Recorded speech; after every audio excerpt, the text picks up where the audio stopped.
key factors behind events, strategic battles, and the game-changing business decisions that shape the world. We bring you all of this and more on World Business Watch.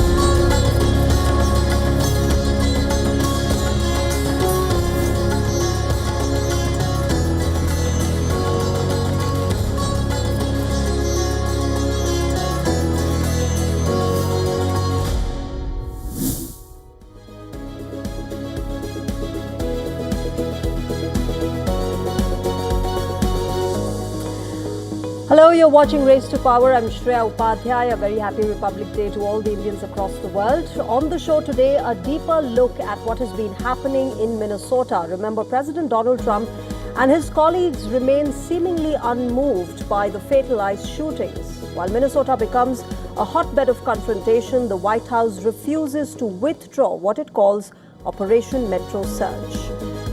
And we also look at how President Xi Jinping's strong military coterie is falling apart, with his top general accused of working for United States. The question is this a coup attempt or a government cover-up for something bigger? Operation Metro Surge is what they're calling it, and it sure has seen a surge in shootings as well as confrontation between citizens and law enforcement. Remember, I'm talking about all that has been happening in America's Minnesota. US President Donald Trump remains unhinged on the fatal ICE shootings. Minnesota has become a hotbed of confrontation where 2 American citizens have been shot dead in less than a month, triggering widespread protests and a pushback by the state's Democrat governor. But despite chaos, the White House has refused to back down on Operation Metro Surge. The showdown between ICE and local residents, remember, is increasing by the day. First, it was legal observer Renee Nicole Good, who was shot in the head by an ICE agent. And now it's 37-year-old American Alex Pretty, who was shot dead in the same city. Now, there are 2 versions of this story. One pushed by the Trump administration, the other one comes from the opposition. The federal government says that Alex Pretty carried a gun and intended to harm the ICE agents. But eyewitness accounts and footage of the incident paints a completely different picture.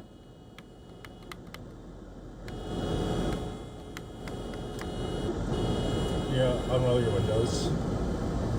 No, you're just right inside. Let's go around.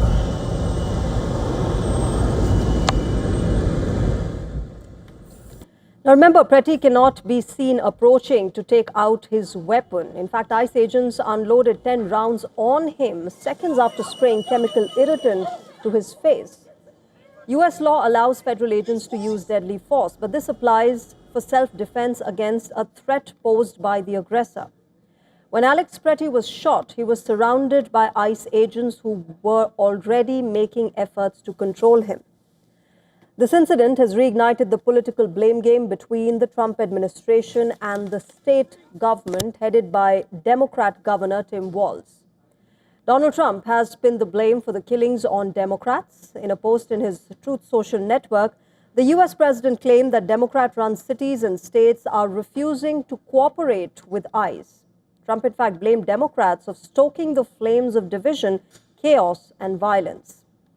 Meanwhile, responding to this, Minnesota Governor and Kamala Harris's running mate, Tim Walz, asked the US president what will it take to get these federal agents out of Minnesota.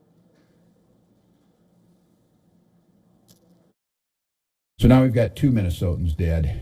We didn't had time to start telling Renee's story of a poet and a mother and a bright spirit, and now we're telling Alex's story. So my question is, what's the plan, Donald Trump? What is the plan? What do we need to do to get these federal agents out of our state? You thought fear, violence, and chaos is what you wanted from us? and you clearly underestimated the people of this state and nation. Former residents have also raised their voice against ICE shootings. Remember, Bill Clinton, the former U.S. president, accused the Trump administration of pushing lies against the victim. He said that the White House does not want us to believe what we saw happening. Barack and Michelle Obama also issued statements. The Obamas called the killing of Petty a tragedy and said that the core values of America are under assault. The anger, meanwhile, has been mounting on the streets. More and more protesters are venturing out to protest despite the freezing cold. They are chanting slogans like "ICE out now," "No accountability," and carrying signs demanding justice for Alex Petty and Rene Nicole Good.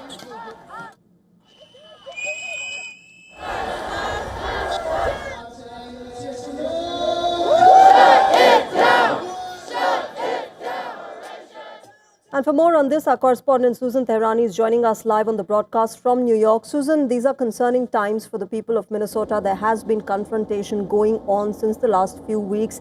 And in the latest, I believe Donald Trump has now ordered Tom Homan to go to Minnesota and meet the people there. Of course, Tom Homan is also commonly called as the border czar, clearly reflecting that the Trump administration is not going to back off from Operation Metro Surge. Yeah, the Trump administration is not going to back off, but there may be concerns about the messaging that the Department of Homeland Security under Kristi Noem is putting out regarding these incidents. Listen, one thing is for sure, and that's the fact that either these ICE officers and agents are extremely overwhelmed and they're terrified because they're constantly being doxxed by people about where they live and their families, or they're just not properly trained. And they're just very nervous about what comes next. We see it in the latest incidents that happened. It's also true that local officials are not bringing down the temperature as well. They're telling their residents, like Tim Walz, the governor, to go out and film ICE agents and get involved in federal investigations. So that's also a cause for concern.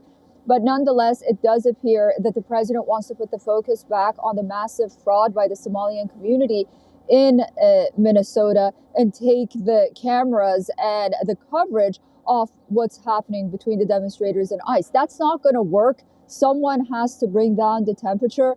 But I think the legal proceedings and the court proceedings that are expected to happen this week, on whether or not ICE should be in Minnesota, how much authority the federal enforcement really has in Minnesota, those are going to sort of play out. And I think those court proceedings is going to give a better picture on how the Trump administration plans to proceed. But yes, the rhetoric is top notch. It's very divisive.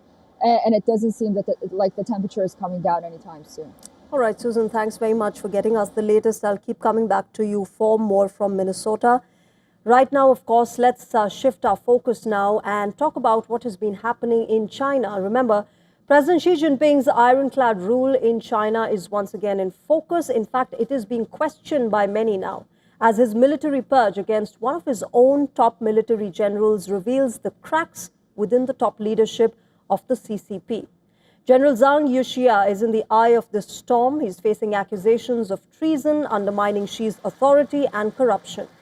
The nature of these charges is grave, but latest reports take them to a much deeper level, and they raise serious doubts about the loyalty of the people who are closest to Xi Jinping. According to the Wall Street Journal, Zhang Yuxia is accused of leaking information related to the country's nuclear weapons. The exchange of information reportedly took place between Zhang and China's rival United States of America. Allegations against Zhang also include building networks to undermine the party's unity, abusing his authority, and accepting bribes in exchange for official promotions. He allegedly conspired to build his own circles of influence within the party. This comes as a surprise because Zhang was considered one of the closest to the Chinese president. He was also a member of the Central Military Commission, which is the top decision-making body of the People's Liberation Army headed by Xi Jinping himself. Now remember, this is not the first time when top CCP officials are facing such charges. Similar action was taken in October last year, when Politburo member and second highest ranking general was thrown out of the party under similar charges. In 2017, A high-ranking and powerful official were jailed after accusations of conspiracy to seize state power. But the timing of Zhang's trial is critical. Xi Jinping's current term ends in 2027, and he's planning for a fourth consecutive stint. The Communist Party of China will have to confirm his appointment during its next Congress. The PLA, meanwhile, remains a crucial component of power in China. And this latest claim of a power struggle contradicts the Communist Party's unified image. Xi Jinping's rise to power and continuing rule over China now depends on party loyalty. Even a hint of revolt at the wrong time could open the floodgates of opposition. And joining us live from America Sterling is Lieutenant Colonel Daniel L. Davis. He's a military expert and host of the Daniel Davis Deep Dive on YouTube. Colonel David, good evening. Welcome to WION. I want to start by asking you what you think of this latest incident that has come to the fore. There are multiple conspiracy theories that are doing the rounds.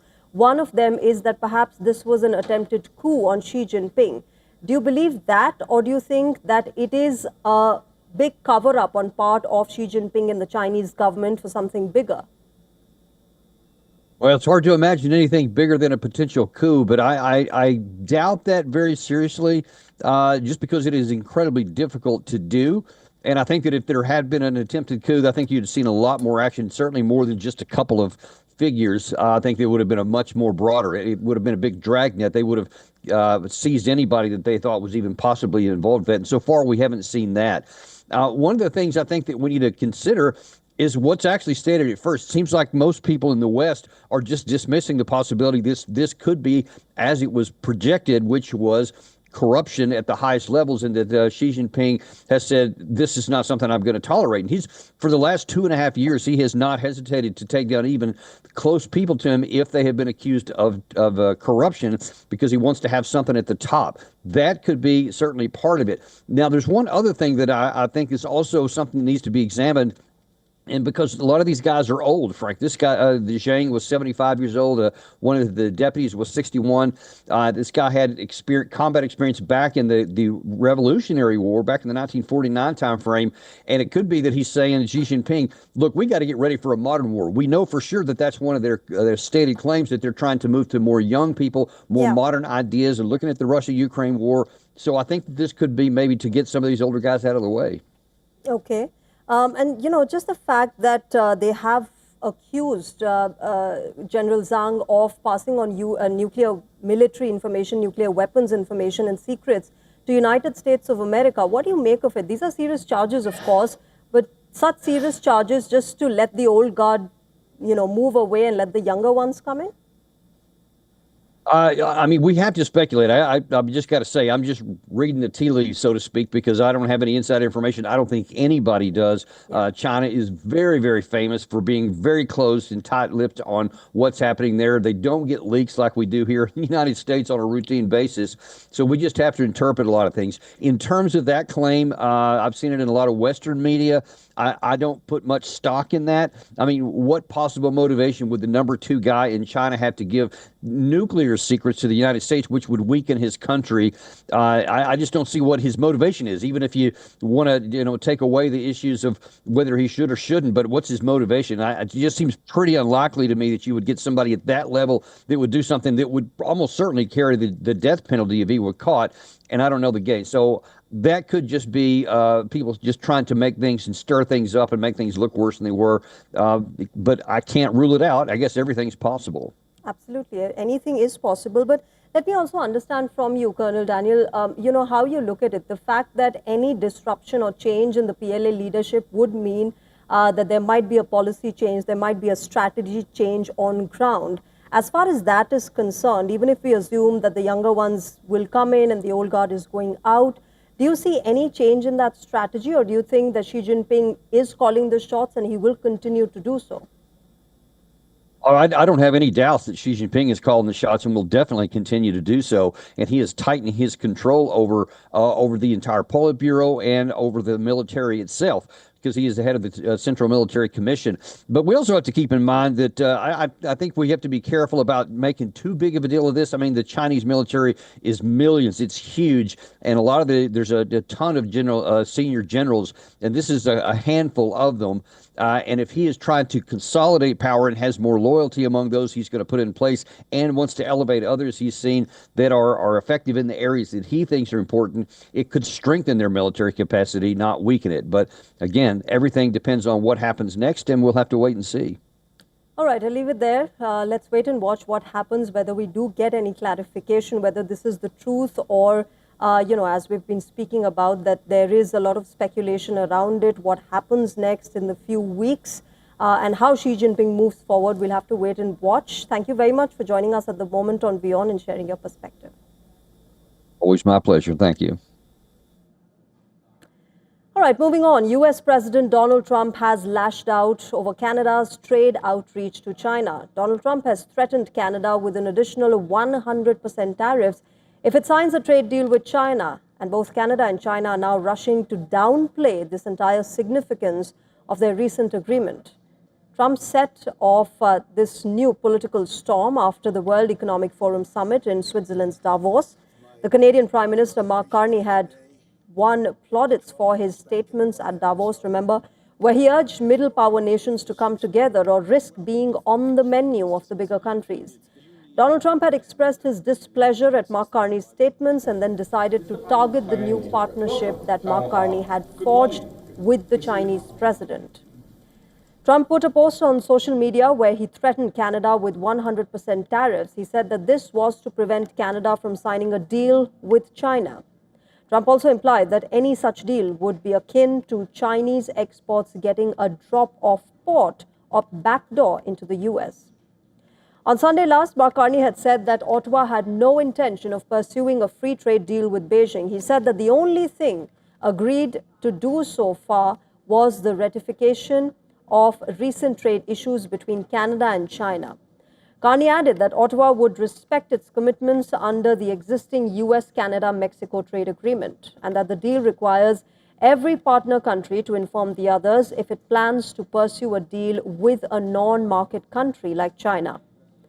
Meanwhile, Beijing has also issued a clarification.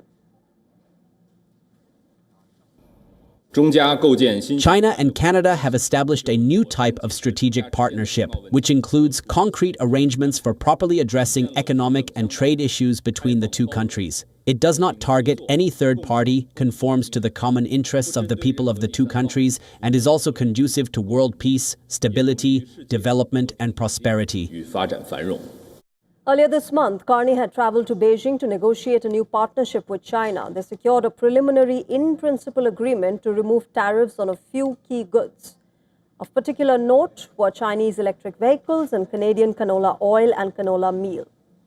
Canada, remember, had imposed 100% tariffs on imports of Chinese EVs in 2024, and Beijing had responded by imposing a 100% tariffs on Canadian canola. This in-principle agreement between Carney and Jinping is to remove these relatively recent trade barriers. It is not a free trade agreement. However, Donald Trump seems convinced that this in-principle agreement is a way for China to get backdoor access to American markets. And in a recent social media post, he even claimed that Beijing is successfully and completely taking over Canada. Will Beijing and Ottawa now be able to change his perception? That's the big question.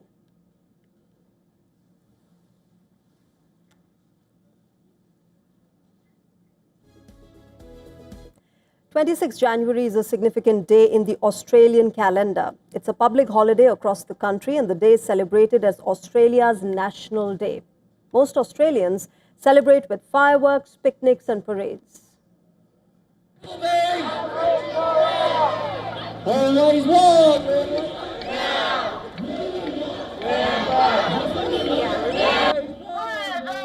But these aren't the only marches you see in Australia on the 26th of January. A large section of the society does not mark it as National Day. They call it Invasion Day instead.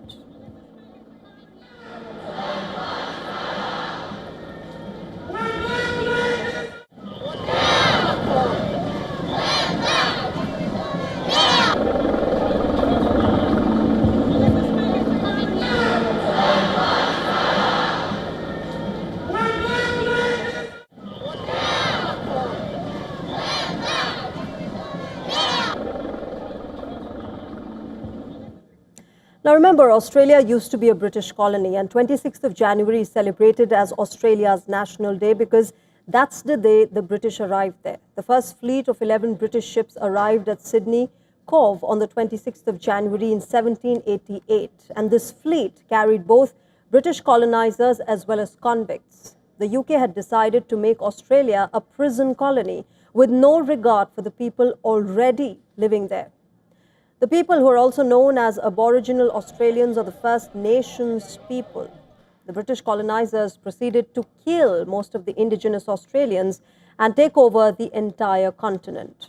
Today, Aboriginal Australians make up less than 4% of this population.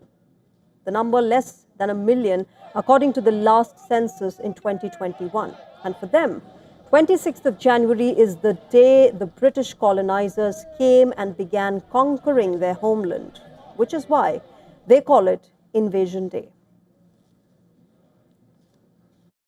All we ever really wanted as Indigenous people were for people to acknowledge the fact that genocide actually still happened.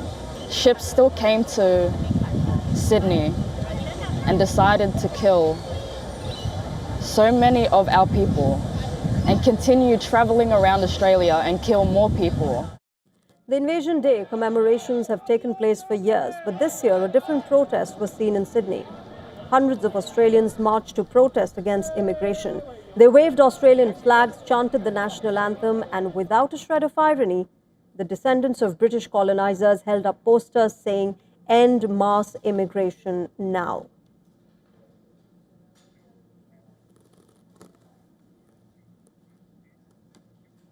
Well, shifting our focus now, as tensions with Iran continue, the United States has now turned its attention to Iraq.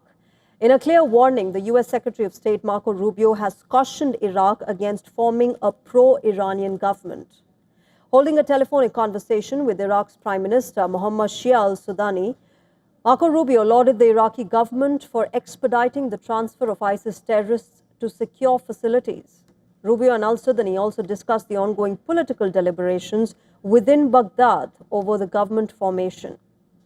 The U.S. Secretary of State stressed that a government controlled by Iran cannot uphold Iraq's interests nor advance ties with the U.S. Now, America, remember, wields vast leverage over Iraq as the country's oil export revenue is largely held at the Federal Reserve Bank in New York. However, Iran-Iraq ties have historically been a major factor owing to their shared Shia Islam heritage as well as Tehran's backing of armed groups in Iraq. Iran is also believed to have used Baghdad's banking system to evade sanctions and keep its economy afloat. Marco Rubio's warning assumes significance amid high chances of Nouri al-Maliki's return to the prime ministerial post. Al-Maliki, who served as prime minister between 2006 and 2014, was endorsed as Iraq's next premier by the Coordination Framework. The Coordination Framework, remember, is an umbrella alliance of Shiite parties and the largest parliamentary bloc in Iraq. As per reports, the U.S. had conveyed its displeasure over his name as he's perceived to be friendly towards Iran. Earlier, Joshua Harris, the U.S. chargé d'affaires in Iraq, reportedly warned against including 58 members of the parliament allegedly linked to Iran in the new Iraqi government. Meanwhile, Adnan Fahan, from an Iran-backed party, has been elected as the first deputy speaker of Iraq's parliament. This also did not go down well with the U.S. Iraq's government formation process will kick off on Tuesday, and it will begin with the election of the country's president, who will then appoint the prime minister within 15 days.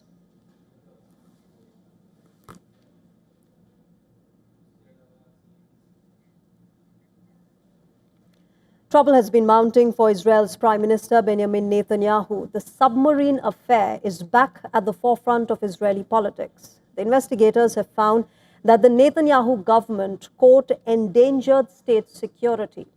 Now, this case dates back to 2009, when Netanyahu was serving his second term as the Prime Minister of Israel. The submarine affair involves the acquisition of the vessels for the Israeli Navy. The investigation was launched by the then Prime Minister Naftali Bennett in 2022.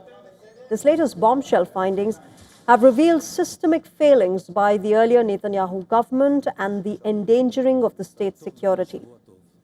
The inquiry commission found that Netanyahu deliberately sidelined the defense establishment and the security cabinet.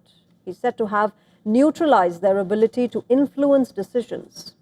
There are 3 major deals under the scanner. 3 submarines purchased for $3.4 billion between 2009 and 16.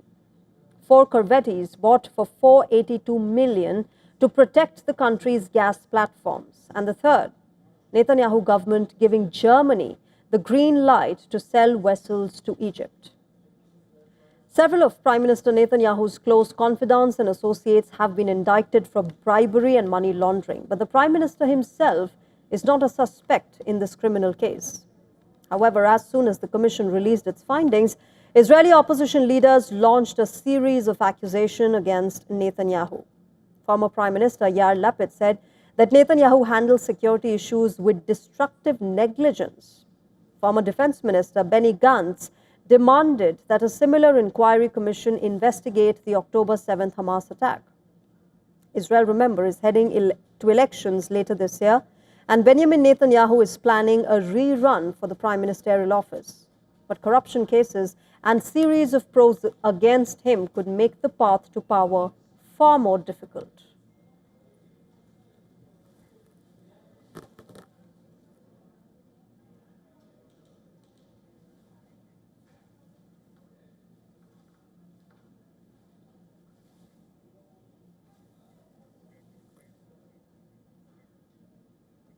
Well, with that, we've come to the end of this edition of Race to Power. But before we go, let's tell you how India is celebrating its 77th Republic Day. It's the anniversary of the implementation of the Constitution of India. This is the document that serves as a guiding light for the Indian Republic. The custodian of the Constitution, President of India, Draupadi Murmu, hosted the annual at-home reception after the Republic Day parade. The country's top leaders and European Union Chief Ursula von der Leyen were all present at this reception. Take a look at those visuals. Thank you very much for joining us tonight. Bye-bye.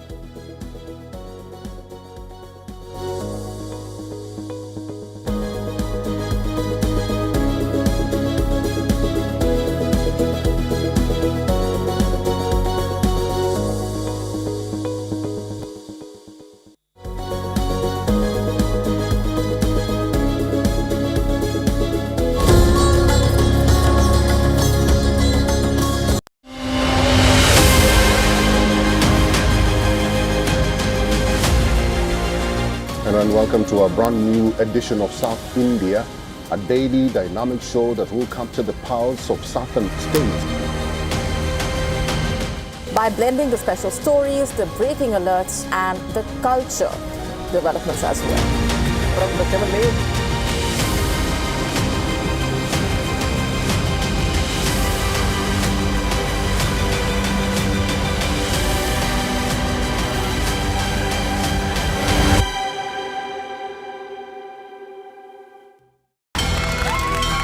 From the bustling trading floors of Wall Street to the vibrant exchanges of Asian stock markets, WION breaks it down for you to make sense of what's happening. As we reveal the key factors behind events, strategic battles, and the game-changing business decisions that shape the world. We bring you all of this and more on World Business Watch.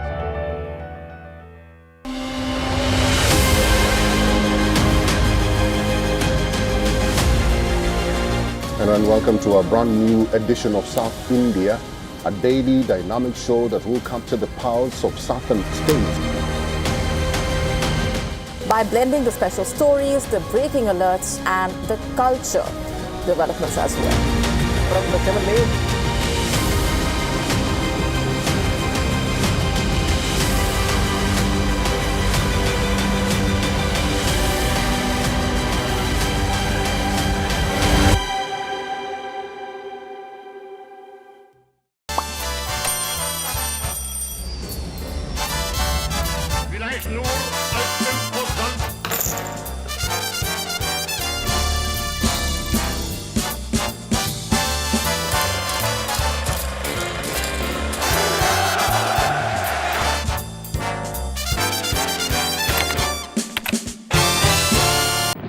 राष्ट्रीय Swayamsevak Sangh To some, it's an extreme ideology.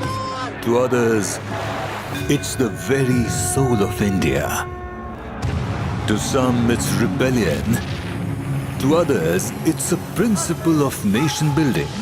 Coming soon to challenge perceptions in RSS Centenary Year, Kesariya at 100.